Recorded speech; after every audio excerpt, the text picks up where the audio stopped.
बिस्मिल्लाहिर्रहमानिर्रहीम अस्सलाम वालेकुम। जी तो स्टूडेंट्स क्या हाल है, होप सो आप सब लोग ठीक ठाक होंगे। अच्छा जी, हम करने लगे हैं ब्लॉक 9 के CFIC। सबसे पहला CFIC है वो है जी formulate a diagnosis from patients finding. Diagnosis क्या होता है? डायग्नोसिस होता है किसी भी मरीज़ को बताना कि इसको फ़लाँ बीमारी है।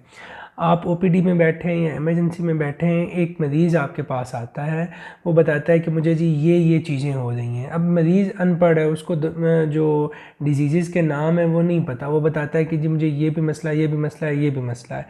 आप उन फाइंडिंग्स की बेसिस पे उसको बताते हो कि तुम्हें टीबी है या तुम्हें हेपेटाइटिस है या तुम्हें ये चीज़ है। तो ये जो आप बताते हैं ना कि हेपेटाइटिस है या टीबी है, इस चीज़ को हम कहते हैं कि आप डायग्नोसिस कर रहे हैं। ठीक हो गया। तो सिंपल वर्ड्स में डायग्नोसिस क्या है जी? बीमारी का नाम बताना कि आपको फ़लाँ बीमारी है। Patients finding.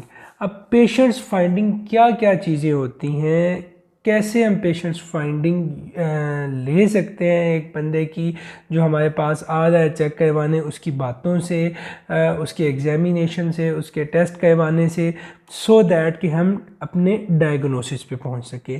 सो सबसे पहले तो हम ये देखेंगे कि पेशेंट्स की फाइंडिंग क्या क्या है, कैसे हम फाइंडिंग्स ले सकते हैं सो दैट कि हम उसको डायग्नोज कर सकें। अच्छा जी, अब लेट्स सपोज आप एक ओपीडी में बैठे हैं, एक पेशेंट आता है आपको चेक करवाने। सबसे पहले वो जब आपके पास आएगा वो आपको बताएगा अपनी हिस्ट्री कि डॉक्टर साहब मुझे ये चीज़ हो रही है, इतने दिनों से है, ये मसले मसाइल है मेरे, तो अब आप बताएं कि इसके अकॉर्डिंग मुझे क्या मसला है, मुझे दवाई दें जी। अच्छा, हिस्ट्री आपने देख ली, अभी आप एक दफ़ा ओवरव्यू सुन लें, उसके बाद मैं आपको एग्जाम्पल के साथ इन डिटेल एक एक चीज़ बताऊंगा सो दैट कि आपको चीज़ें क्लियर होना स्टार्ट हो जाएं। अच्छा, सबसे पहले जब ओपीडी में एक बंदा आपके पास दवाई लेने को आएगा तो वो आपको बताएगा अपनी हिस्ट्री कि लेट्स सपोज जी मेरे पेट में दर्द हो रही है। उसके बाद आप क्या करेंगे, आप वो बाज़ का डॉक्टर कहते हैं कि अच्छा जी ये पास पड़ा हुआ है बेड, इस पे लेट जाएं, ज़रा मैंने आपके पेट को हाथ लगा के देखना है, या उस पर वो स्टेथ लगा के जो आवाज़ें होते हैं वो सुनते हैं जी। तो इसका मतलब है पहले तो उसने आपको बताई हिस्ट्री, उसके बाद आपने उसका किया एग्ज़ामिनेशन। ठीक हो गया जी। अच्छा, एग्ज़ामिनेशन करने के बाद अगर आपको फिर भी कुछ चीज़ें कंफर्म नहीं होती तो डॉक्टर साहब कहते हैं कि अच्छा ये मैं आपको एक दो टेस्ट बताता हूँ, ये आप करवा लें। टेस्ट करवाने के बाद फिर मैं आपको बता सकूँगा कि आपको फ़लाँ बीमारी है, तो हम करवा लेते हैं जी इन्वेस्टिगेशंस। ठीक हो गया जी।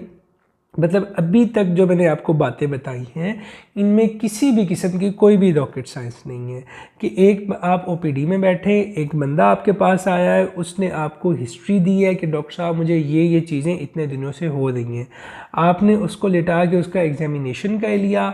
उसके बाद आपको जनाब फाइंडिंग्स चाहिए थी, आपने कुछ एक दो टेस्ट करवा लिए, उसको हमने कह दिया इन्वेस्टिगेशन।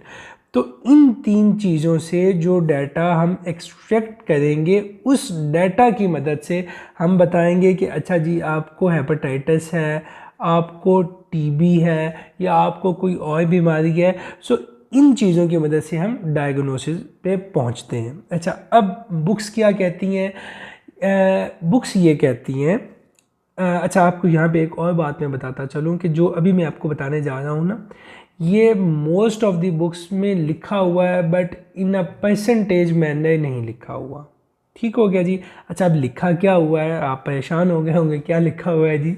लिखा ये हुआ है कि जब एक मरीज़ आपके पास आता है और आपने उसका डायग्नोसिस बनाना होता है तो 70 to 80% डायग्नोसिस आपका हिस्ट्री बनाती है, 10 to 15% डायग्नोसिस आपका एग्जामिनेशन बनाते हैं, और बाकी जो 10 to 15% है वो आपकी इन्वेस्टिगेशंस बनाती हैं। मतलब एक डायग्नोसिस बनाने में हिस्ट्री, एग्जामिनेशन और इन्वेस्टिगेशन इतने इतने परसेंट आपकी हेल्प करते हैं।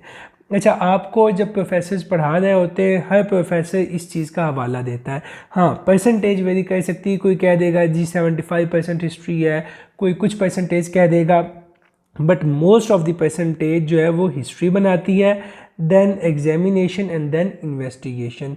बुक्स में ये चीज़ें लिखी हुई हैं, बट ये जो परसेंटेज है ये वेरी करती रहती है।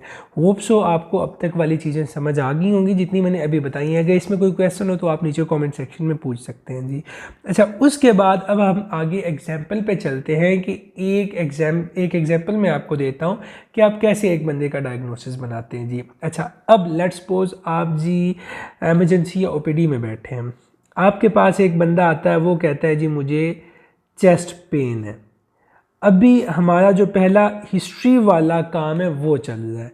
हिस्ट्री में वो हमें बता रहा है कि जी चेस्ट पेन हो रही है मुझे। अब चेस्ट पेन का जब वो बताएगा, अब आपने तो डायग्नोसिस बनाना है ना। सिर्फ चेस्ट पेन का बताएगा तो आप सोचेंगे कि अच्छा जी चेस्ट पेन किन किन केसेस में होती है। सबसे इम्पॉर्टेंट केस जी, इसको एमआई ना हो रहा हो, नंबर एक चीज़। उसके बाद जो एसिडिटी होती है बाज़ औक़ात खाने के बाद हो जाती है जी, एसिडिटी ना हो गई हो। उसके अलावा और आप क्या सोचते हैं जी, आप सोचते हैं कि हो सकता है जी इसको मसल पेन हो रही हो, ठीक हो गया। उसके अलावा आप क्या सोच सकते हैं जी, इसको कोई चेस्ट में प्लूरेटिक पेन वगैरह या इस तरह का कुछ है, निमोनिया वगैरह हो गया जिसकी वजह से चेस्ट में दर्द हो रही है, ठीक हो गया। उसने सिर्फ चेस्ट पेन बताई है आपको हिस्ट्री में। अच्छा, अब फिर आपने पूछा कि अच्छा ये चेस्ट पेन तो आपको हो रही है, चेस्ट पेन के अलावा आपको और क्या हो रहा है, तो वो कहेगा जी मुझे ना सांस भी चढ़ा हुआ है। लाइक आप उसको देखेंगे कि वो ज़ोर ज़ोर से सांस ले रहा होगा, उसकी जो उसका रेस्पिरेटरी रेट है वो ज़्यादा हुआ होगा। अच्छा, अब आपको पता चल जाएगा कि जो एसिडिटी होती है उसमें रेस्पिरेटरी रेट ऐसे जितना ज़्यादा नहीं होता, मसल पेन में भी इतना ज़्यादा नहीं होता। तो बैक इन माइंड आपको थोड़ा बहुत क्लियर हो जाएगा कि ये चीज़ें तो मिनिमल हैं, ठीक हो गया जी। उसके बाद वो आपको बताता है कि अच्छा जी मुझे ना जो मेरा बायां बाजू है, लेफ़्ट आर्म है, उसमें भी पेन हो रही है। अब आपको और ज़्यादा क्लियर हो जाएगा कि एसिडिटी में जी आपने कट कर दिया अपने जहन में से कि एसिडिटी में तो आपको लेफ़्ट आर्म में पेन नहीं हो सकती। मसल पेन अगर चेस्ट में हो रही है तो उसका आपके बाजू के साथ कोई ताल्लुक़ नहीं है। चेस्ट के और मसल होते हैं, बाजू के और मसल होते हैं, तो ये भी नहीं होगा। प्लूरेटिक पेन है, ऑब्वियसली आप कहेंगे कि जनाब ये भी नहीं हो सकती, क्योंकि प्लूरेटिक पेन तो सिर्फ आपके वो जो लंग का प्लूर है उसमें होगी, उसका बाजू में क्या काम है, ठीक हो गया जी। अच्छा, इस तरह आप रूल आउट करते चले जाते हैं कि एमआई तो नहीं है, ठीक हो गया, एमआई एसिडिटी ये। अब पहले आपने 4 चीज़ें सोची थी, एक चीज़ रह गई, ठीक है जी। अच्छा, उसके अलावा अभी तो आपका नॉलेज कम है, इसी वजह से मैंने कम चीज़ें बताई हैं।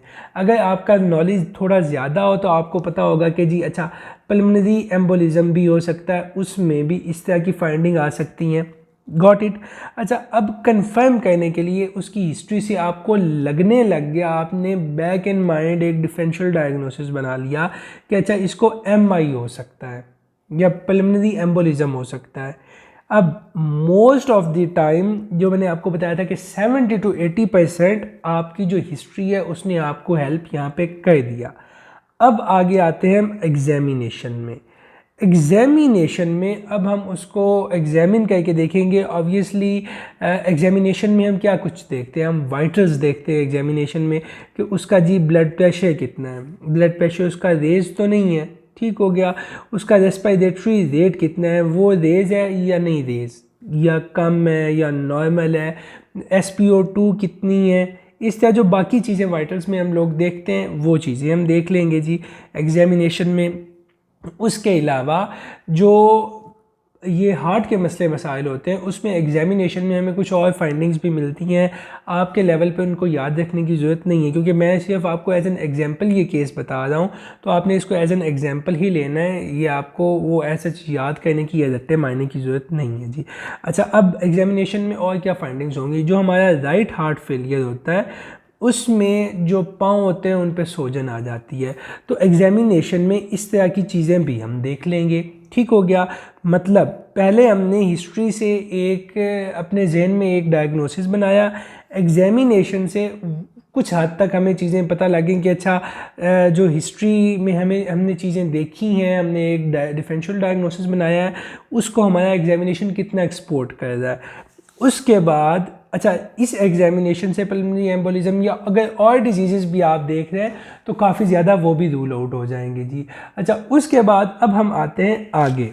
आगे रह गई है इन्वेस्टिगेशन। इन्वेस्टिगेशंस में हम क्या करवाएंगे, हम अगर हमें ट्रॉपाई का ये एमआई का खदशा हो रहा है कि मायोकार्डियल इन्फार्क्शन तो नहीं है, हार्ट अटैक तो नहीं हो रहा, तो हम क्या करेंगे, हम ईसीजी करवा लेंगे जी पेशेंट की।